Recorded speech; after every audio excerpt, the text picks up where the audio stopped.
Hello students, welcome to my YouTube channel. আমরা gaseous state নিয়ে পড়ছি। তো আগের ক্লাসে আমি আলোচনা করেছিলাম অ্যামাগাটস কার্ভ নিয়ে, বাস্তব গ্যাসের ক্ষেত্রে, যেখানে দেখানো হয়েছিল যে বিভিন্ন শর্তে, চাপের ক্ষেত্রে হোক বা উষ্ণতার ক্ষেত্রে হোক, বাস্তব গ্যাসের জন্য কম্প্রেসিবিলিটি ফ্যাক্টর বা সংকোচনশীলতা গুণকের মান কিভাবে পরিবর্তিত হয় তার গ্রাফও দেখানো হয়েছিল। আজ আমরা দেখব একটা বাস্তব গ্যাসের সমীকরণের ঘাত কত। আমরা ভ্যান ডার ওয়ালস সমীকরণ বা বাস্তব গ্যাসের সমীকরণ বলতে যেটা জানি, সমীকরণটা তো আমরা শিখেইছি, কিন্তু সেই সমীকরণের অ্যাকচুয়াল পাওয়ার কত। পাওয়ার মানে সেটা কি কোয়াড্রেটিক ইকুয়েশান, নাকি সেটা কিউবিক ইকুয়েশান, বা সেইখানে অ্যাকচুয়ালি হাইয়েস্ট ঘাত কত, সেইটা আমাদের একটা জানার বিষয়। এবং তার সাথে আর একটা ইন্টারেস্টিং বিষয় আমরা আজকে শিখব, যেটা হলো বাস্তব গ্যাসকে আমরা কি করে লিকুইফাই করতে পারি। তাহলে চলো শুরু করা যাক। প্রথমেই আমরা দেখব যে বাস্তব গ্যাসের সমীকরণের পাওয়ার বা ঘাত, power of real gas equation. প্রথম পয়েন্ট আমাদের,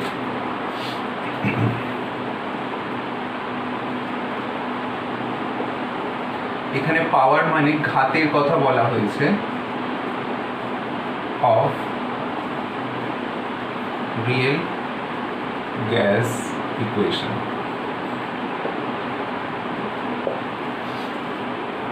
রিয়েল গ্যাস ইকুয়েশন হচ্ছে P plus N square A by V square into V minus N B equals to N R T. আমরা সমীকরণটাকে একটু সিম্পলিফাই ফর্মে লিখে নিই। For one mole real gas ইকুয়েশনটা কীরকম হবে? The equation becomes P plus, মানে এখানে কি হলো, এন ইকুয়ালস টু 1 বসালাম, P plus A by V M square, কারণ 1 মোলের আয়তন হয়ে যাবে molar volume, minus into VM minus B equals to R T. এবার যদি আমরা টার্মগুলোকে গুণ করে দিই তাহলে কি পাবো?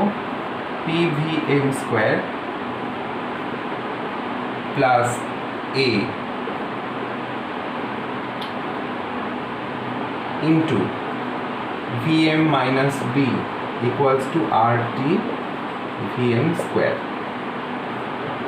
অর এবারে এই দুটোকে মাল্টিপ্লাই করে দাও, এটা হবে P V m cube plus P b into V M square plus a V m minus A b equals to R T V square.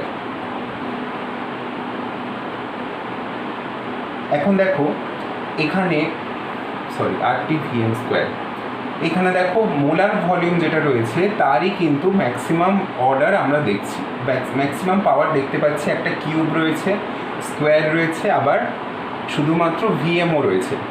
তাহলে আমরা এই এক্সপ্রেশনটাকে শুধুমাত্র ভলিউমের রেসপেক্টে এক্সপ্রেস করতে পারি। কিভাবে? বোথ সাইডে যদি আমরা পি দিয়ে ডিভাইড করে দিই, কারণ এই ভিএম কিউবটাকে যদি আলাদা করতে হয় তাহলে পি দিয়ে ভাগ করতে হবে। তাহলে আমরা ইকুয়েশনটার দুদিকেই পি দিয়ে ভাগ করব।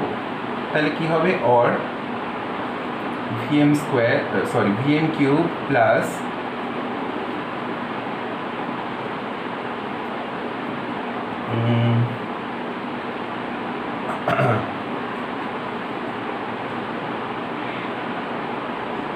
B VM square plus A by P VM minus A B by P equals to R T by P into VM square.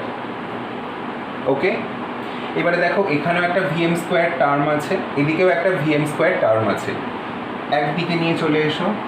Or VM cube plus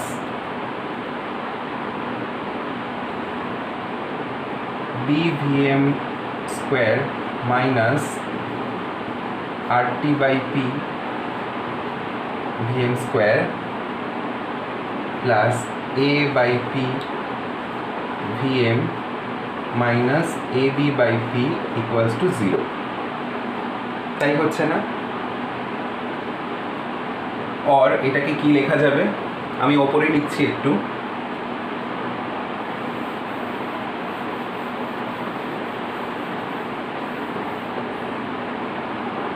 और Vm cube minus B plus RT by P Vm square plus A by P Vm minus AB by P equals to 0. তাহলে দেখো এখানে Vm cube আছে, Vm square আছে, Vm আছে, আর এটা একটা constant term. তাহলে এখানে ভলিউমের ম্যাক্সিমাম পাওয়ার কত পেলাম? 3। So van der Waals gas equation হচ্ছে একটা কিউবিক ইকুয়েশন। তাহলে লিখে নাও van der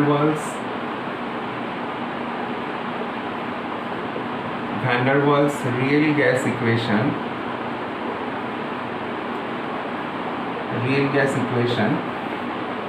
is a cubic equation. এটা তোমাদের হয়তো এমসিকিউতে আসতে পারে যে ভ্যান ডার ওয়ালস সমীকরণ একটা ত্রিঘাত সমীকরণ বা দ্বিঘাত সমীকরণ। তো তোমরা জেনে রাখলে এখানে এটা হচ্ছে একটা ত্রিঘাত সমীকরণ, কার সাপেক্ষে? উইথ রেসপেক্ট টু ভলিউম,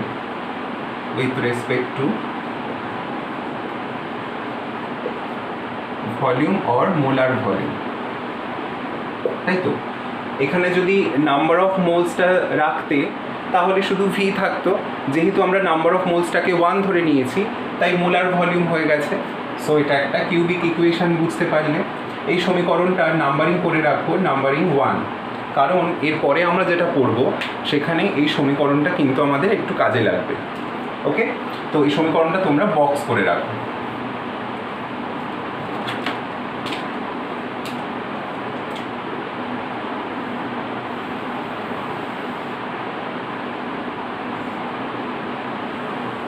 খুব ইম্পর্টেন্ট একটা সমীকরণ, এটা বক্স করে রাখো।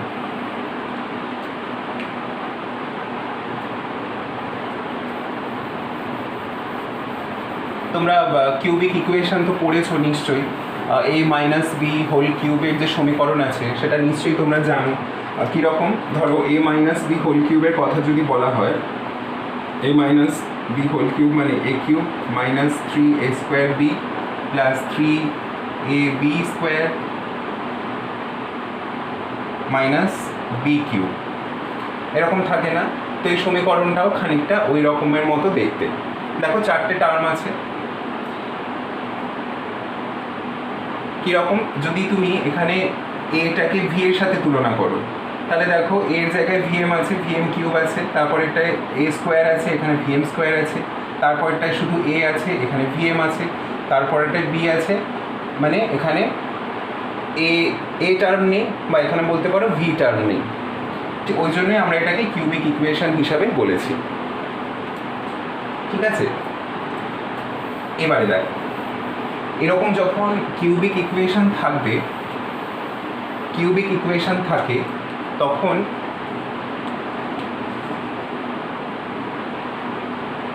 তখন সেই সমীকরণে যার পাওয়ার কিউব থাকে তার কিন্তু 3টে মান থাকে। আমি কি বলতে চাইছি, মনে করো একটা সমীকরণ এইভাবে আমি লিখছি, ax cube plus bx square plus cx plus d equals to 0। এইরকম সমীকরণ যদি সমাধান করলে x এর 3টে মান আসবে, তিনটে মান মনে করো p একটা, q একটা, y একটা, এরকম 3টে মান আসবে। তোমরা এরকম সমীকরণ পড়েছো না, যে x square plus x plus 6 বা এক্স মাইনাস 6 ইকুয়ালস টু 0। এই সমীকরণকে যখন তোমরা সমাধান করেছো তখন এক্সের দুরকম মান এসেছে, একটা মনে করো 3 এসছে আর একটা 2 এসছে। দ্বিঘাত সমীকরণ যখন সমাধান করো তখন যেরকমভাবে দুটো মান পাও, কোনো একটা রাশির ক্ষেত্রে দুটো মান পাও, তো সেরকমভাবেই যখন ত্রিঘাত সমীকরণ তোমরা সমাধান করবে তখন এক্সের 3টে মান পাবে। তো একইভাবে যদি আমরা এই সমীকরণটার সমাধান করি তাহলে ভিএম এর 3খানা মান পাবো, ঠিক কি না? ভিএম এর 3খানা মান হওয়া উচিত। তো যেটা বলতে চাইছিলাম যে ত্রিঘাত সমীকরণ ভলিউমের সাপেক্ষে যখন আমরা ত্রিঘাত সমীকরণ সমাধান করব তখন আমরা ভিএম এর থ্রি ভ্যালুজ আর অবটেইনড। ভালো করে বোঝার চেষ্টা করো, আমি ম্যাথসের ফর্মুলার সাথে রিলেট করেই বলছি। দ্বিঘাত সমীকরণ সমাধান করে যদি কোনো একটা রাশির মানে যার সাপেক্ষে দ্বিঘাত আছে তার দুরকম যদি মান পাওয়া যায়, তাহলে এখানে যার সাপেক্ষে 3 ঘাত আছে তাহলে তার 3খানা মান আসা উচিত। থ্রি ভ্যালুজ আর অবটেইনড কী কী মনে করো, একটা হচ্ছে ভি প্রাইম, একটা ভি ডবল প্রাইম আর একটা হচ্ছে ভি ট্রিপল প্রাইম। 3খানা মান আসা উচিত। এবার ভাবো একটা বাস্তব গ্যাসের ক্ষেত্রে নির্দিষ্ট চাপ এবং নির্দিষ্ট উষ্ণতায় 3খানা আয়তন আসছে, তাহলে সেটা কি করে সম্ভব?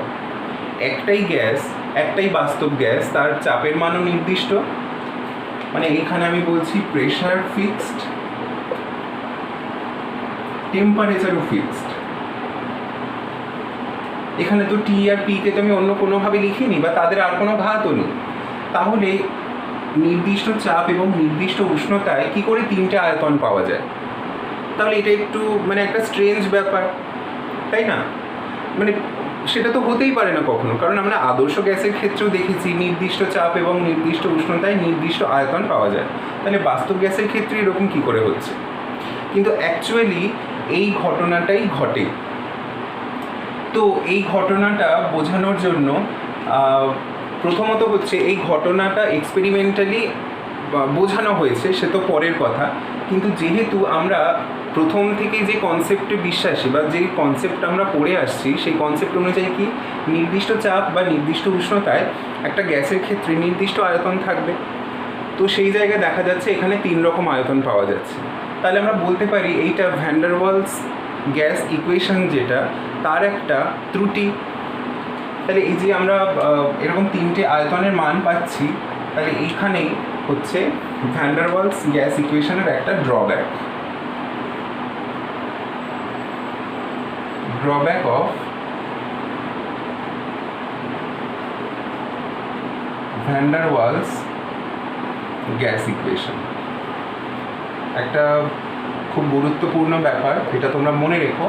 Drawback of van der Waals gas equation কি? যে নির্দিষ্ট চাপ এবং নির্দিষ্ট উষ্ণতায় একটা গ্যাসের ক্ষেত্রে, বাস্তব গ্যাসের ক্ষেত্রে 3খানা আয়তনের মান আমরা পাচ্ছি। ভ্যান ডার ওয়াল কিন্তু এইটা ব্যাখ্যা করতে পারেননি যে কেন একটা গ্যাসের ক্ষেত্রে 3টে আয়তনের মান আসবে নির্দিষ্ট চাপ এবং উষ্ণতায়, যদিও সেটা পরবর্তীকালে পরীক্ষাগতভাবে প্রমাণ করা হয়েছে যে হ্যাঁ, নির্দিষ্ট চাপ এবং নির্দিষ্ট উষ্ণতায় 3টে মান আসতেই পারে, আয়তনের 3টে মান আসতেই পারে। কেন আসছে সেইটা বোঝাতে গিয়েই এবার আমাদের নেক্সট টপিক যেটা আমরা আলোচনা করব সেটা হলো লিকুইফিকেশন অফ গ্যাস বা গ্যাসের তরলীকরণ। কোন গ্যাসের তরলীকরণ? নিঃসন্দেহে বাস্তব গ্যাসের তরলীকরণ। কারণ তোমরা একটা কথা ভেবে দেখো যে গ্যাসের অণুগুলোর মধ্যে বা গ্যাসের কণাগুলোর মধ্যে যদি পারস্পরিক আকর্ষণী প্রভাব না থাকে তাহলে সেই অণুগুলো পরস্পরের কাছাকাছি আসতে পারবে না। কারণ তরল হতে গেলে একটা গ্যাস যখন তরল হবে তখন গ্যাসীয় অবস্থায় কণাগুলোর মধ্যে যতটা দূরত্ব ছিল, তরল হতে গেলে সেই কণাগুলোর পারস্পরিক দূরত্বকে কমাতে হবে। এবার পারস্পরিক দূরত্ব কমছে মানে নিশ্চয়ই গ্যাসের অণুগুলোর মধ্যে একটা আকর্ষণী প্রভাব কাজ করছে, তাই না? এবারে আকর্ষণী প্রভাব কাজ করলেই তবে তারা তরলে পরিণত হতে পারবে। এবার তার জন্য কিছু বাহ্যিক শর্ত প্রয়োজন। কীরকম শর্ত? উষ্ণতা কমানো হচ্ছে বা চাপ বৃদ্ধি করা হচ্ছে, কারণ উষ্ণতা না কমালে গ্যাসের অণুর গতিশক্তি কমবে না, আর গতিশক্তি যদি না কমে তারা পরস্পরের কাছাকাছি আসতে পারবে না। আর চাপ যদি প্রয়োগ না করা হয় তাতেও গ্যাসের অণু কাছাকাছি আসবে না, যাতে করে কণাগুলোর মধ্যে পারস্পরিক আকর্ষণী প্রভাবটাকে বাড়ানো যায়। কিন্তু শুধুমাত্র বাস্তব গ্যাসই কেন তরল হয়, আদর্শ গ্যাস হয় না কেন? কারণ আদর্শ গ্যাসের ক্ষেত্রে প্রথমেই স্বীকার্য তত্ত্বে বলা হয়েছে কি, যে আদর্শ গ্যাসের কণার মধ্যে পারস্পরিক কোনো প্রভাব থাকবে না। সেই কারণেই আদর্শ গ্যাসকে তরলীকরণ করা সম্ভব নয়, শুধুমাত্র বাস্তব গ্যাসকেই তরল করা যায়। বোঝাতে পারলাম? তাহলে এবারে চলো দেখে নেওয়া যাক যে এই যে তিনটে আয়তনের কথা বলা হচ্ছে সেটা এক্সপেরিমেন্টালি কী করে প্রুফ করা হলো যে হ্যাঁ এই ঘটনাটা সত্যি, যেটা ভ্যান ডার ওয়াল ব্যাখ্যা করতে পারেননি। দেখো,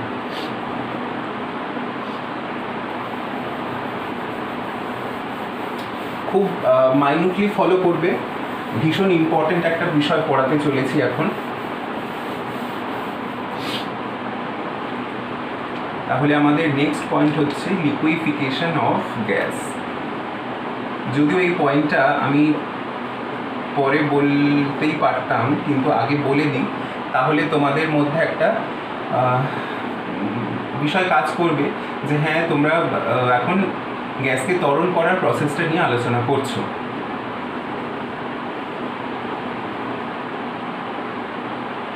রিয়েল গ্যাস।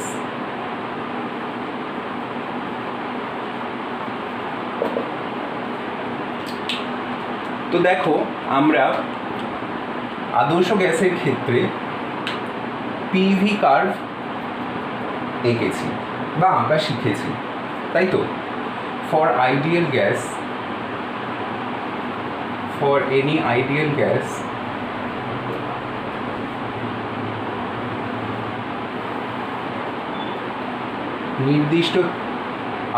নির্দিষ্ট উষ্ণতা এবং কোনো একটা নির্দিষ্ট পরিমাণ গ্যাসের ক্ষেত্রে পিভি কার্ভ কীরকম হয়?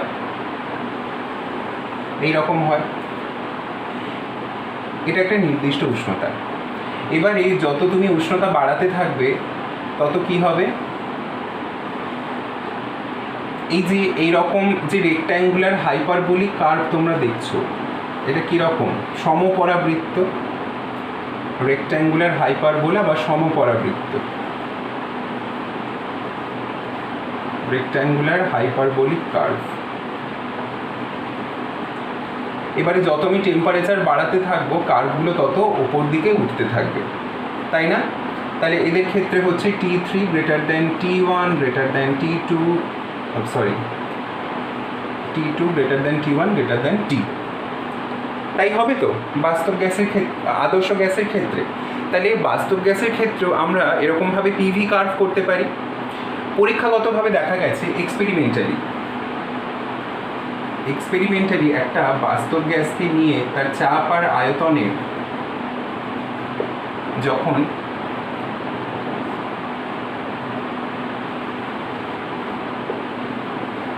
PV curve for real gas, PV curve for real gas যখন করা হলো, তখন দেখা গেছে কার্ভটা চরিত্র ঠিক এইরকম হয়।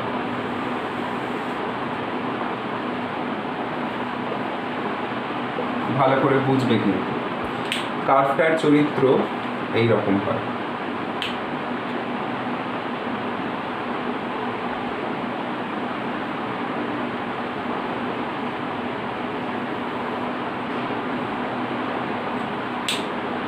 এইরকম কার্ভটার চরিত্র হয়।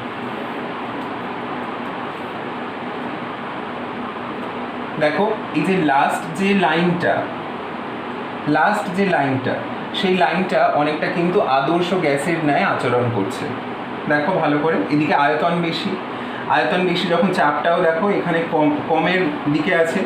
ধরো এইরকম চাপের মানে আয়তনটা এইখানে, তো সেখানে এই কার্ভের নেচারটা অনেকটা আদর্শ গ্যাসের মতো হয়ে যাচ্ছে। এবার আয়তন বেশি মানে নিশ্চয়ই এখানে তাপমাত্রাটাও বেশি নিতে হবে তখন। এইবার যদি বলো, ধরো এটা একটা নির্দিষ্ট উষ্ণতায় করা হয়েছে, এটা মনে করো টি টেম্পারেচারে করা হয়েছে। এখন আমি কি বললাম? প্রথমেই বলেছি যে একটা নির্দিষ্ট উষ্ণতা এবং নির্দিষ্ট চাপে বাস্তব গ্যাসের ক্ষেত্রে তিনটে আয়তনের মান পাওয়া যায়। তাহলে সেটা কি করে হচ্ছে? দেখো, এইখানে মনে করো একটা চাপের মান আমরা নিয়েছি, এই চাপটা মনে করো P1, ঠিক আছে, এই চাপটা P1, টেম্পারেচার T আছে ফিক্সড। তাহলে এই বরাবর যদি আমরা একটা স্ট্রেট লাইন ড্র করি, স্ট্রেট লাইন হলো কি, স্ট্রেট লাইন যদি একটা ড্র করি,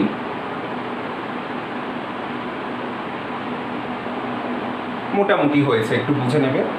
স্ট্রেট লাইন যদি ড্র করি তাহলে দেখো এই কার্ভ বরাবর এইখানে একটা আয়তনের মান আসছে, এইখানে একটা আয়তনের মান আসছে, এইখানে একটা আয়তনের মান আসছে, তিনখানা আয়তনের মান আসছে, তাই না? তাহলে দেখো যেটা আমি লিখেছিলাম V prime, V double prime, আর একটা হচ্ছে ভি ট্রিপল প্রাইম। তাহলে কার্ভ এক্সপেরিমেন্টালি যেটা পাওয়া গেছে সেটা তাহলে প্রুফ করে দিল যে হ্যাঁ, নির্দিষ্ট চাপ এবং নির্দিষ্ট উষ্ণতায় একটা বাস্তব গ্যাসের ক্ষেত্রে তিনটে আয়তনের মান আমরা পাবো। কিন্তু কেন এই তিনটে আয়তন হচ্ছে সেটা তো জানতে হবে। শুধু আমি কার্ভ এঁকে ছেড়ে দিলাম তাতে তো মানে ব্যাখ্যাটা কমপ্লিট হলো না। তিনটে আয়তনের পেছনে তো নিশ্চয়ই কোনো রিজন আছে, তাহলে সেই রিজনটা কি? তো সেই রিজনটা বোঝানোর জন্য বিজ্ঞানীরা কি করলেন, এই কার্ভটাকে বিভিন্ন অংশে ভাগ করলেন। দেখো এই যে এখানে লাইনটা যেভাবে গেছে তার এই একটা পিক পয়েন্ট আর এই একটা ডাউন পয়েন্ট, তাই না? আমি কার্ভটা নট টু স্কেল এঁকেছি, বাট এরকমই দেখতে হয় কার্ভটা। তো এই একটা পিক পয়েন্ট আছে আর একটা ডাউন পয়েন্ট আছে, মানে এটা ম্যাক্সিমা, এটা একটা মিনিমা। অঙ্কের ভাষায় বলছি, এটা ম্যাক্সিমা, এটা একটা মিনিমা। তাই কার্ভটাকে ভাগ করা হলো তিনটে অংশে। আমি নাম্বারিং মানে কিছু অ্যালফাবেট দিয়ে এখানে নাম্বারিং করব। একটা হচ্ছে মনে করো এইটা হচ্ছে এ, এটা বি, এটা সি, আর এটা হচ্ছে ডি। ওকে, এই ছবিটা মুছে দিচ্ছি কারণ এই ছবিটা এখন আমাদের দরকারের কিছু নেই। আমি খুব ধীরে ধীরেই বিষয়টা বলবো, তোমরা কিন্তু একদম মাইনিউটলি ফলো করবে কথাগুলো, আর একটু বোঝার চেষ্টা করবে। তিনটে অংশ আছে, একটা হচ্ছে এ বি অংশ, একটা হচ্ছে বি সি অংশ, আর একটা সি ডি অংশ। দেখো এ বি অংশ, বি সি অংশ, সি ডি অংশ। এবারে তিনটে অংশে কি হচ্ছে আমি তোমাদেরকে একটা একটা করে বলবো। ফার্স্টে হচ্ছে A B curve. A B কার্ভের ক্ষেত্রে তুমি ভাবো যে কোনো একটা পয়েন্ট নাও, এই পয়েন্টে যে আয়তন তার করেসপন্ডিং চাপ হচ্ছে এইখানে। আমি লাইন টানছি না, তোমরা একটু বোঝার চেষ্টা করো, বা আমি অন্য একটা কালার দিয়ে লাইন টেনে তোমাদেরকে দেখাচ্ছি। মনে করো আমি আয়তন এইখানে একটা নিয়েছি, তাহলে এই বরাবর যদি আমি পি অ্যাক্সিসে একটা পারপেন্ডিকুলার ড্র করি তাহলে চাপের মান এইখানটায়। আয়তনটা মনে করো, ধরো এবারে এই আয়তন যদি নিই তাহলে তার চাপ হচ্ছে এইখানে। তার মানে কি, যত আমি এ থেকে বি এর দিকে মুভ করছি তত কি হচ্ছে, আয়তনটা আমি কমাচ্ছি। আয়তন কমাচ্ছি মানে নিশ্চয়ই কি হচ্ছে, এখানে চাপ বাড়ছে, কারণ আয়তন কমার সাথে সাথে গ্যাসের চাপ বৃদ্ধি পায়। আর এই অংশটা তো আমি প্রথমেই বললাম, এই অংশটা কীরকম, আইডিয়াল গ্যাসের কার্ভের মতো দেখতে, তাই না? লুকস লাইক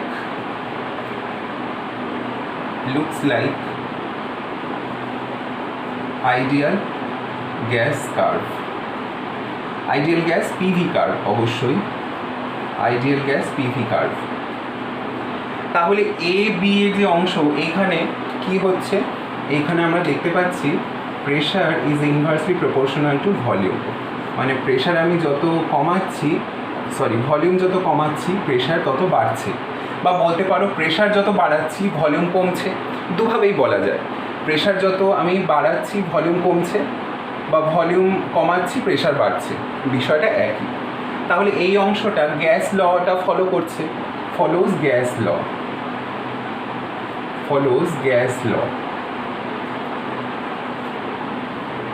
অতএব এ বি অংশে একটা বাস্তব গ্যাস বা যে মেটেরিয়ালটা বা যে পদার্থটা নিয়ে আমরা এই গ্রাফটা করেছি, যে পদার্থের ক্ষেত্রে আমরা গ্রাফটা করেছি, সে গ্যাসের মতোই আচরণ করছে। তাহলে লুকস লাইক আইডিয়াল গ্যাস। আর কীরকম আচরণ? আইডিয়াল গ্যাসের ন্যায় আচরণ করছে। ওকে, সমস্যা নেই, বোঝা গেছে যে এই অংশটায় আমি চাপ বাড়ানোর সাথে সাথে আয়তনটা কমছে। শুধু এ বি অংশটুকু যদি ভাবো, এ বি অংশটুকুর ক্ষেত্রে চাপ বৃদ্ধি করার সাথে সাথে আয়তনটা হ্রাস পাচ্ছে। ভালো কথা। এবারে আমরা দেখব বি সি কার্ভ। এইটাই কিন্তু মোস্ট ইম্পর্টেন্ট আসতে চলেছে এবারে। তাহলে এখানে পদার্থটার চরিত্র গ্যাস আছে, গ্যাস হিসাবেই প্রকাশ পাচ্ছে এ বি অংশে। এবারে বি থেকে সি এর দিকে যখন মুভ করা হচ্ছে, বি সি কার্ভ, বি থেকে সি এর দিকে যখন মুভ করা হচ্ছে, তখন দেখো চাপ কমছে। চাপের মান এইখানে যা ছিল, চাপের মানটা এখানে আরো কম, কিন্তু চাপের মান কমার সাথে সাথে আয়তনটাও তো কমে যাচ্ছে। দেখো এই বিতে যে আয়তনটা ছিল, বি পয়েন্টে যে আয়তনটা ছিল, সি পয়েন্টে আয়তনটা কমে গেল। তাহলে এটা তো গ্যাস ল ফলো করছে না, মানে চাপ কমছে তার সাথে আয়তনও কমছে, সেটা তো সম্ভব নয়। চাপ কমলে তো আয়তন বেড়ে যাওয়ার কথা। তাহলে নিশ্চয়ই এই অংশটায়, মানে বিসি অংশটায় পদার্থটা নিশ্চয়ই তাহলে গ্যাসীয় অবস্থায় নেই, অন্য কিছু অবস্থায় যাওয়ার চেষ্টা করছে। ভালো করে বোঝো, এখানে কি বললাম, বি থেকে সিতে যখন আসছে তখন চাপ কমছে, বি থেকে সি পয়েন্টে প্রেশার কমছে,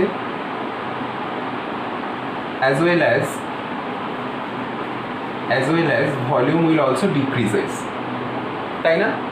তাহলে এই অংশটায় কি ঘটছে? এই অংশটাতে ঘটছে গ্যাসের লিকুইফিকেশন, মানে গ্যাস তরল হতে শুরু করছে। এবারে বিষয়টাকে আমি তোমাদেরকে আরেকটু ইলাবোরেটলি বলছি। এ থেকে বিতে যখন যাচ্ছি আমি চাপটা বাড়াচ্ছি, রাইট? ভালো করে দেখো, এ থেকে বি পয়েন্টে যখন যাচ্ছি আমি, তখন চাপটা বাড়াচ্ছি।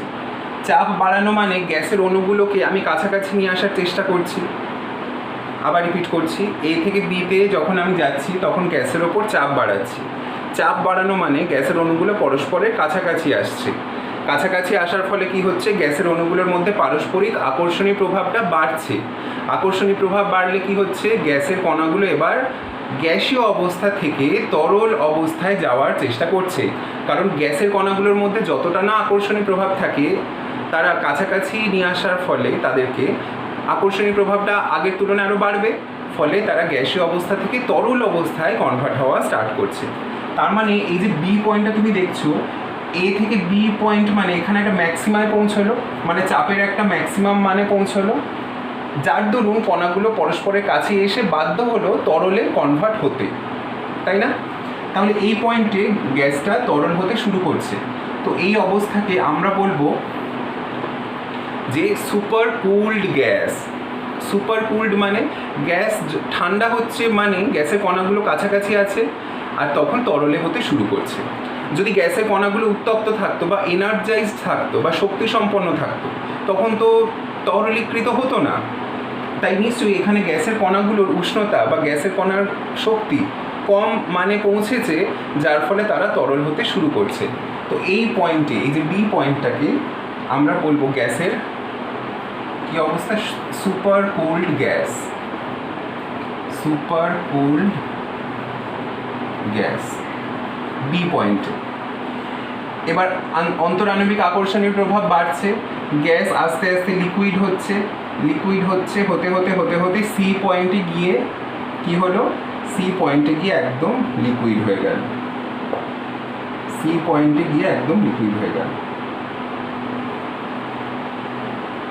Completely liquid. সি পয়েন্টে গিয়ে কমপ্লিটলি লিকুইড। তাহলে এই যে বি আর সি পয়েন্ট, এই বি আর সি পয়েন্টে দুটো অবস্থা, একটা গ্যাসের দুটো অবস্থা একই রকমভাবে থাকছে। আচ্ছা, সুপার কুলড গ্যাস যেটাকে বলা হচ্ছে, আমরা তখন এটাকে আর গ্যাস বলবো না, আমরা এটাকে বলবো ভেপার, তাই তো? এটাকে বলবো ভেপার। কারণ গ্যাসের কণাগুলো যখন ঘনীভূত হয়, ঘনীভূত হলেই তো তবে তারা তরলে যায়। এবার ঘনীভূত গ্যাসকেই বলা হচ্ছে ভেপার বা বাষ্প, এটা বুঝবে। ওকে, তাহলে এইখানে বি পয়েন্টে সুপার কুলড গ্যাস বা বলতে পারো ভেপার, ভেপার আছে আর এই পয়েন্টে লিকুইড আছে। তাহলে এই যে অংশটা, এটা তাহলে একটা ট্রানজিশন পিরিয়ড। ট্রানজিশন মানে কি? ট্রানজিট করছে মানে একটা অবস্থা থেকে আরেকটা অবস্থায় রূপান্তরকরণ হচ্ছে, রূপান্তরকরণ। আবার টার্মটা আমি ইউজ করছি, বাষ্প অবস্থা থেকে তরল অবস্থায় রূপান্তর ঘটছে।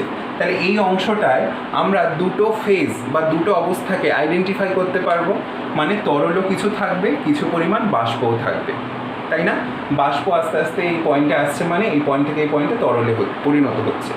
বা এবার আমরা যদি চাপ বাড়াতে থাকি, ধরো সি পয়েন্টে কোনো একটা তরল আছে, মানে একটা তরলীকৃত গ্যাস আছে, সেই তরলীকৃত গ্যাসের ওপর যদি আমরা চাপ বাড়াতে থাকি, মানে এই অংশটার কথা বলছি, তাহলে এখান থেকে আবার সে কী করবে? আবার সে ভেপার স্টেটে যেতে শুরু করবে, ভেপার স্টেটে যেতে শুরু করবে। এদিকে যেমন যেতে পারে, সে আবার এদিকেও যেতে পারে। তাহলে এই অংশ, এইটুকু অংশে আমরা কি দেখতে পাবো? বিসি অংশে ভেপার বা সুপার কুলড গ্যাস, ভেপার বা সুপার কুলড গ্যাস একটা সাম্যাবস্থায় আছে। এই সাইনটা দিয়ে আমরা সাম্যাবস্থা প্রকাশ করি। সাম্যাবস্থায় আছে কার সঙ্গে? লিকুইডের সঙ্গে। সাম্যাবস্থায় আছে লিকুইডের সঙ্গে। বোঝাতে পারলাম? এই বিসি অংশে ভেপার বা সুপার কুলড গ্যাস যেটা বলছি, সেটা সাম্যাবস্থায় আছে কার সঙ্গে? লিকুইডের সঙ্গে। সুপার কুলড গ্যাসটা কোথায় আছে? বি অংশে আছে, আর লিকুইড আছে সি অংশে, তাই তাদের মধ্যে একটা সাম্যাবস্থা। সাম্যাবস্থায় আমরা কি করতে পারি? লিকুইডকে যেরকম আমরা ভেপারে কনভার্ট করতে পারি, ভেপারকে আমরা লিকুইডে কনভার্ট করতে পারি বাই ভ্যারিং বা by changing the value of pressure. Clear? আমি একটা ছবি এঁকে তোমাদের বিষয়টা আরেকবার বোঝাচ্ছি। আচ্ছা, এই অংশটা আমি মুছে দেব, নাহলে আমি ওই ওপরটাতে দেখাচ্ছি, তোমরা দেখতে থাকো।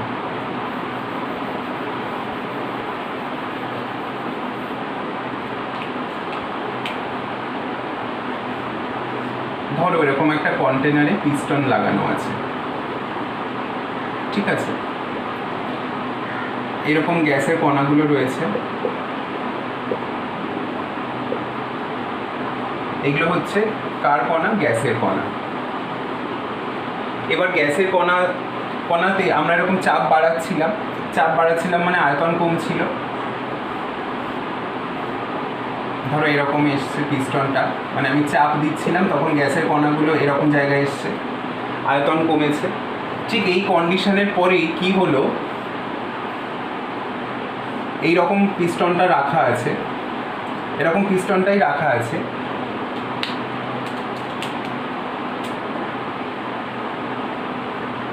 এই গ্রিন কালার যেটা দেখছো, প্রথমে তো এখানে গ্যাস ছিল, কিছু পরিমাণ গ্যাসের অণু কি হতে শুরু করলো? এবার তরল হতে শুরু করলো, কিছু পরিমাণ গ্যাস তরল হতে শুরু করলো। তাহলে ভাবো, এইখানে তো আগে তো শুধু গ্যাস ছিল, গ্যাসের যা চাপ হবে, আমরা যে এখানে যে চাপের কথা বলছি, এটা তো গ্যাসের চাপ।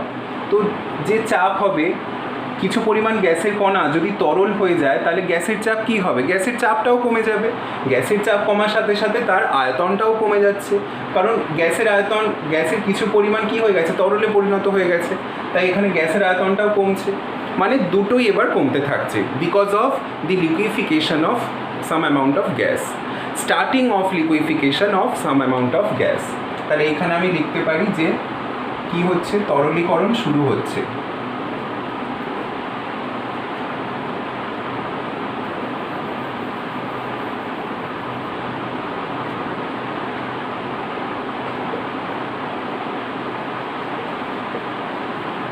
তরলীকরণ শুরু হচ্ছে, ঠিক আছে? এই পয়েন্টটা মনে করো বি পয়েন্ট, তাই না? এই যে চাপ দিয়ে গ্যাসটাকে একটা আয়তনে নিয়ে আসা হয়েছে এমন, যার ফলেই লিকুইফিকেশন বা তরলীকরণ শুরু হচ্ছে। এবারে আরও যত সময় যাচ্ছে তত কি হচ্ছে, গ্যাসের কণাগুলো কি হবে, সম্পূর্ণ যখন তরল হয়ে যাবে, গ্যাসের কণাগুলো সম্পূর্ণ যখন তরল হয়ে যাবে, তখন গ্যাসের চাপের মান আরও কমে যাবে, আর আয়তনটাও আরও কমে যাবে। এখানে তো আর গ্যাস নেই, এখানে পুরোপুরি কে হয়ে গেল, লিকুইফাইড গ্যাস। এখানে পুরোপুরি আছে লিকুইফাইড গ্যাস, যেটা হলো সি পয়েন্ট, রাইট?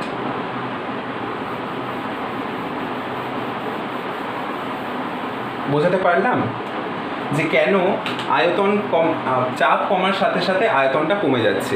এখানে চাপ কমা মানে গ্যাসের চাপ কমার কথা বলা হয়েছে, আর আয়তন কমা মানে গ্যাসের আয়তন কমার কথা বলা হয়েছে। গ্যাসের আয়তন কমছে কেন, কারণ গ্যাসটা তরলে পরিণত হয়ে যাচ্ছে।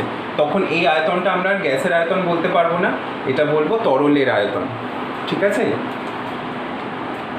এবার দেখো, চাপ বাড়ালে আয়তন তো কমছে। এখন তুমি দেখো এই পয়েন্টে আসার পর যে আয়তনটা থাকবে আর এই পয়েন্টে যে আয়তনটা ছিল, আর একটা বিষয় বোঝানোর চেষ্টা করছি। এই গ্রিন লাইনগুলো ফলো করো। এই যে এই বি থেকে যে লাইনটা টেনেছি আর সি থেকে যে লাইনটা টেনেছি, এইখানে গ্যাসটা বাষ্প অবস্থায় ছিল তো, বা ধরো এই লাইনটার কথা ভাবো,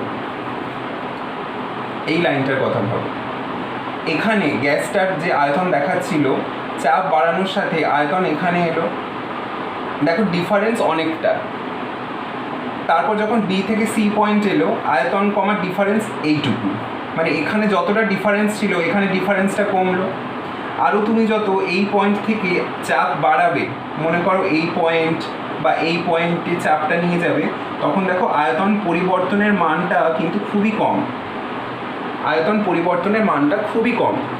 প্রথম দিকে আয়তনের মানের পরিবর্তন যতটা বেশি হচ্ছিল, পরের দিকে কিন্তু আয়তনের মানের পরিবর্তন কম হচ্ছে। কেন? চাপ প্রয়োগের দ্বারা গ্যাসের আয়তনকে যতটা আমরা চেঞ্জ করতে পারি, তরলের আয়তনকে তো আমরা সেই অনুপাতে চেঞ্জ করতে পারবো না। একটা তরলের ওপর তুমি যতই চাপ প্রয়োগ করো, তার আয়তন তো সেইভাবে কমাতে পারবে না। তাই জন্য যেহেতু এই সি পয়েন্টে বা সি থেকে ডি পয়েন্টেই যাও না কেন, সেখানে পুরোটাই তরল আছে। যে বাস্তব গ্যাসের কথা বলছি, সে পুরোটাই তরলে পরিণত হয়ে গেছে। তাহলে এই পয়েন্টের পর থেকে তুমি আরও যত ওপর দিকে চাপ বাড়াও না কেন, কারণ ওপর দিকে তো এইগুলোতে তো চাপ বাড়ছে কন্টিনিউয়াসলি ওপর দিকে, তো চাপ বাড়ালেও সেখানে আয়তনের সেই অনুপাতে পরিবর্তন হচ্ছে না। কেন? কারণ সেখানে পুরোপুরি গ্যাসটা লিকুইড হয়ে গেছে। বুঝতে পারলে? তাহলে এইখানে দেখো, এটা গ্যাসের আয়তন ছিল, এই আয়তনটা কি, এই আয়তনটা লিকুইড আর গ্যাস মিক্সচার ছিল, আর এই আয়তনটা হচ্ছে পুরোপুরি লিকুইডের আয়তন। তাহলে বোঝা গেল এই যে তিনটে পয়েন্ট, আমি এখানে গ্রাফটা এরকম করে দেখাচ্ছি। আমরা তো বাস্তব গ্যাসের গ্রাফ করে এই তিনটে আয়তনের মান পেয়েছি, যেটাকে আমরা কি বলছি, একটাকে বলছি ভি প্রাইম, একটাকে বলছি ভি ডাবল প্রাইম, আর একটাকে বলছি ভি ট্রিপল প্রাইম। তাহলে কোনটা কার আয়তন? যেটা আমরা সমীকরণ থেকে মনে হচ্ছিল যে তিনটে আয়তনই গ্যাসের আয়তন, সেটা কিন্তু নয়। এই আয়তনটা হচ্ছে গ্যাসের জন্য, মানে গ্যাসীয় অবস্থায় আছে তার জন্য। এই আয়তনটা হচ্ছে লিকুইড প্লাস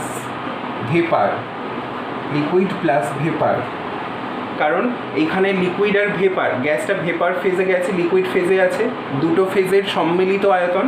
আর এটা কার জন্য? এটা হচ্ছে টোটালি লিকুইডের জন্য, মানে গ্যাসটা সম্পূর্ণরূপে লিকুইড হয়ে গেছে। ওকে, সেই কারণেই আমরা ওই ভ্যান ডার ওয়ালস সমীকরণ থেকে তিনখানা আয়তনের মান পেয়েছি, যেটা কিন্তু অ্যাকচুয়ালি যুক্তিসঙ্গত, কিন্তু ভ্যান ডার ওয়ালস সেটাকে ব্যাখ্যা করতে পারেননি, তার পরবর্তী সায়েন্টিস্টরা ব্যাখ্যা করে গেছেন। তাহলে এইটা হচ্ছে অ্যাকচুয়ালি কার্ভ, যার সাহায্যে আমরা ওই যুক্তিটা ব্যাখ্যা করতে পারলাম। আশা করি তোমাদের এটা বোঝাতে পেরেছি। এবার দেখো, এইখানে বিষয়টা হচ্ছে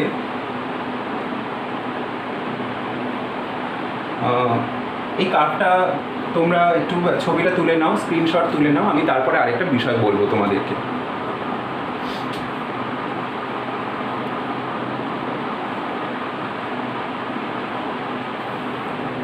তো আশা করি স্ক্রিনশটটা তুলে নিয়েছো। দেখো, তাহলে এই প্রসেসটা লিকুইফিকেশন অফ গ্যাস কেন বলা হয়েছে বুঝতে পেরেছো আশা করি। আমরা এই কার্ভে লিকুইড থেকে গ্যাস একটা ট্রানজিশন স্টেট পাচ্ছি। গ্যাস বলবো না ঠিক, কারণ গ্যাসটা চাপ প্রয়োগের ফলে এবং আন্তরাণবিক আকর্ষণীয় প্রভাবের দরুন গ্যাসীয় অবস্থা থেকে বাষ্প অবস্থায় পরিণত হচ্ছে। কারণ বাষ্প যতক্ষণ না হবে ততক্ষণ তো ঘনীভূত হবে না, ঘনীভূত হয়ে তরলে পরিণত হতে পারবে না। তাই আমরা সেই অবস্থাটাকে গ্যাস বলবো না, আমরা বলবো বাষ্প।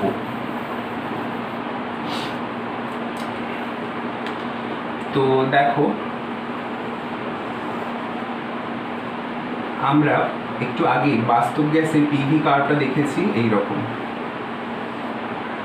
তাই না?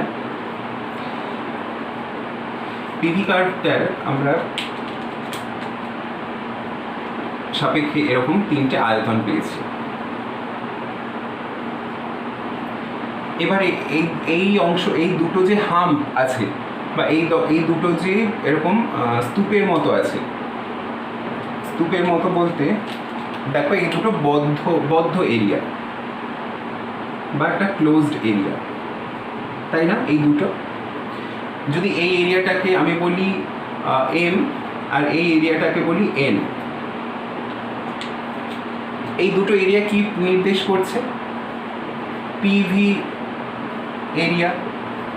মানে এই গ্রাফটা তো পিভি এর গ্রাফ, তো এরিয়াটা হবে পিভি এরিয়া, পিভি এর জন্য।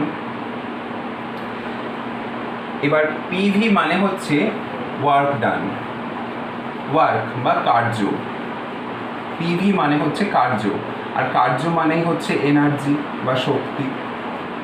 কার্য মানে এনার্জি বা শক্তি, ঠিক আছে?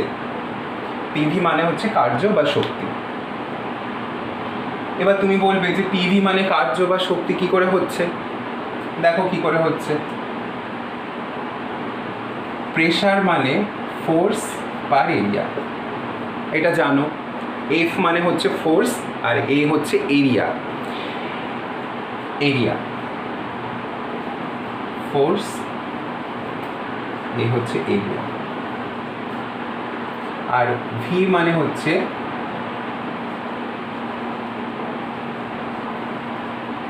লেংথ কিউব, দৈর্ঘ্যের কিউব, তাই না? এরিয়া মানে কি? এরিয়া মানে হচ্ছে লেংথের স্কোয়ার। এরিয়া মানে হচ্ছে লেংথের স্কোয়ার। তাহলে পি আর ভিকে যদি গুণ করে দেওয়া হয় তাহলে কি পাবো?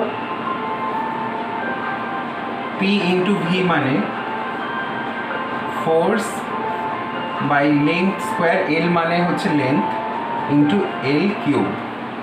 তাহলে এল স্কোয়ার আর এল কিউব কেটে গেল, ফোর্স ইন্টু এল। এল মানে লেংথ আর লেংথ মানে ডিস্টেন্স। এল মানে লেংথ বা ডিস্টেন্স, লেংথ বা ডিস্টেন্স। ইংলিশ টার্মগুলো যদি অসুবিধা হয় আমাকে অবশ্যই তোমরা জানিও, আমি বলে দেবো।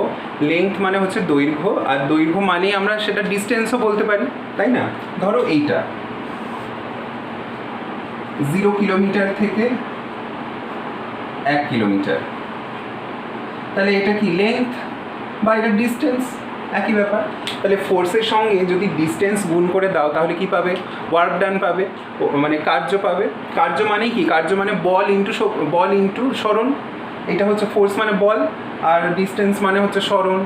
তাহলে বল ইন্টু সরণ যদি তোমার ওয়ার্ক ডান হয় তাহলে এটা কি হয়ে গেল? ওয়ার্ক। আর ওয়ার্ক মানেই শক্তি, কার্য মানেই শক্তি। তাই পিভি, এই যে হাম্পটা আমি দেখিয়েছি বা এই দুটো যে অংশ দেখিয়েছি, এই দুটো পিভি ওয়ার্ক ডিনোট করে। PV work, M R N, M বা এন, এটা হচ্ছে পিভি ওয়ার্ক ডিনোট করে। এই অংশটা হয়তো তোমাদের অনেকের ক্ষেত্রে বুঝতে সমস্যা হতে পারে, তোমরা এই বিষয়গুলো একটু খেয়াল করলে আশা করি ক্লিয়ার হবে। ঠিক আছে, আমি কেন বলছি তোমরা বুঝতে পারবে। পিভি প্রেশার আর ভলিউমের যে এই এরিয়াগুলো পেয়েছি আমরা, এই এরিয়াগুলো অ্যাকচুয়ালি ওয়ার্ক ডান নির্দেশ করছে। এখন এই দুটো এরিয়া পরস্পরের অপোজিট, তো তাহলে কি হবে, এই এরিয়া আর এই এরিয়া পরস্পরকে কি করছে, ক্যান্সেল করে দিচ্ছে। মানে একটা যদি পজিটিভ কার্য হয়, ধরো এটা একটা অক্ষ, ঠিক আছে, এটা একটা অক্ষ, এই অক্ষের সাপেক্ষে এটা ওপর দিকে আছে আর এটা নিচের দিকে আছে, এটা তো সমপরিমাণ। তাহলে এইটাকে যদি আমি পজিটিভ বলি, এটা নেগেটিভ হতে হয়, কারণ বিপরীত, তো একে অন্যের বিপরীতে আছে। তাহলে কি করছে, পরস্পরকে ক্যান্সেল করে দিচ্ছে। এই কথাটা বলেছিলেন অ্যান্ড্রিউ নামের একজন সায়েন্টিস্ট। উনি বললেন যে এই যে পিভি অংশ যে দুটো আছে সেই দুটো তো পরস্পরের বিপরীতমুখী, তাই এরা পরস্পরকে ক্যান্সেল করে দিচ্ছে। ক্যান্সেল করে দিলে আমরা এই গ্রাফটাকে আরও সহজভাবে প্রকাশ করতে পারি। কি বললাম, এই দুটো অংশের মান যেহেতু একই রকম, তাই এই দুটো অংশকে আমরা বাদ দিয়ে এই গ্রাফটাকে বা এই রেখাচিত্রটাকে আমরা আরও সহজতরভাবে আঁকতে পারি। উনি তারপরে সহজভাবে যে গ্রাফটা প্রকাশ করলেন, সেই গ্রাফটার নাম হয়ে গেল অ্যান্ড্রিউজ কার্ভ। সেটা কীরকম এবার দেখা যাক। তোমরা এটার একটু ছবি তুলে নাও।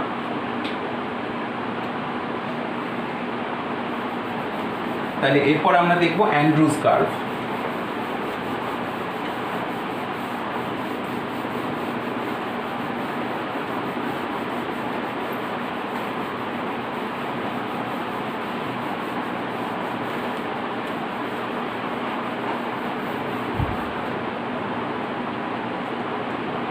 অ্যান্ড্রিউজ কার্ভ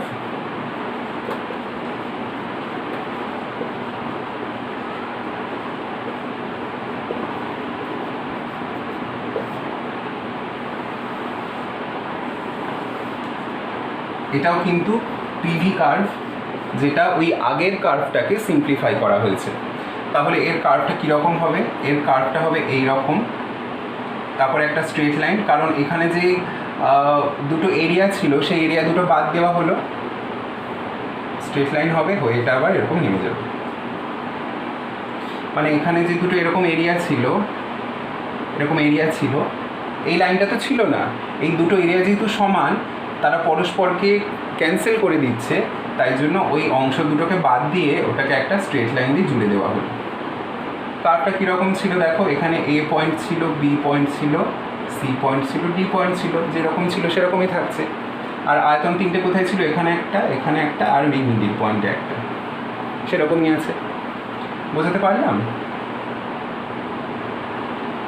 একটা নির্দিষ্ট টেম্পারেচার, মনে করো এটা টি। ওকে, এবার এই টেম্পারেচার যত বাড়তে থাকে, এই অ্যান্ড্রিউজ কার্ভটার চরিত্র কীরকম হয়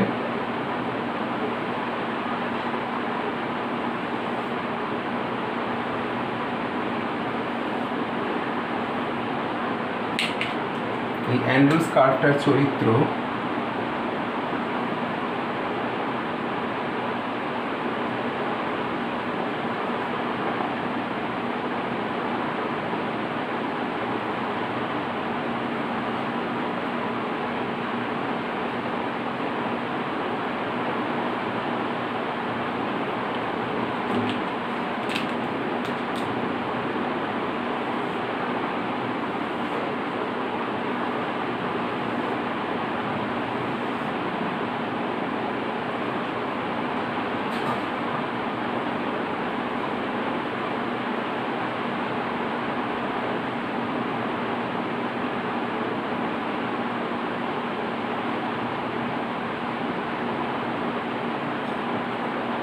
এই রকম হয়।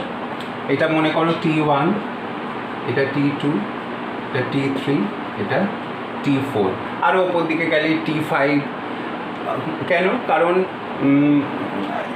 এইখানে আমরা যেরকম আদর্শ গ্যাসের ক্ষেত্রে দেখেছি যে টেম্পারেচার বৃদ্ধির সাথে সাথে পিভি কার্ভগুলো আরও ওপর দিয়ে যেতে থাকে, তো বাস্তব গ্যাসের ক্ষেত্রেও তুমি যত টেম্পারেচার বাড়াতে থাকবে, মানে ধরো টি less than T1, less than T2, less than T3, less than T4, এরকম যদি হয় তাহলে কার্ভগুলো, এই পিভি কার্ভগুলো আরও ওপর দিকে যেতে থাকবে। তো এখানে প্রত্যেকটা কার্ভকেই কিন্তু বলা হয় আইসোথার্ম, আইসোথার্ম বা বলতে পারো Andrews isotherm, Andrews isotherm, Andrews isotherm. ওকে, কারণ কি প্রত্যেকটা কার্ভের জন্য সব পয়েন্টেই টেম্পারেচার ফিক্স থাকছে, টেম্পারেচার আলাদা নয়। ধরো এই যে এডি যে কার্ভটা আছে সেই কার্ভের প্রত্যেকটা পয়েন্টেই টেম্পারেচার টি, বা তার উপরের যে কার্ভগুলো আছে তার প্রত্যেকটা পয়েন্টেই টেম্পারেচার ওই যেগুলো লেখা আছে সেইগুলোই হবে। তো সেই কারণে এরা প্রত্যেকে অ্যান্ড্রিউজ আইসোথার্ম। তো আগের কার্ভটাকে অ্যান্ড্রিউজ এইভাবে মডিফাই করে দিলেন যে আমরা এরকম সহজভাবে কার্ভটাকে দেখাতে পারি। এখন এই কার্ভ থেকে আমরা আরও কী কী তথ্য পাই সেগুলো আমরা নেক্সট ভিডিওতে আলোচনা করব। ততক্ষণ তোমরা সবাই ভালো থেকো, পড়াশোনা করো।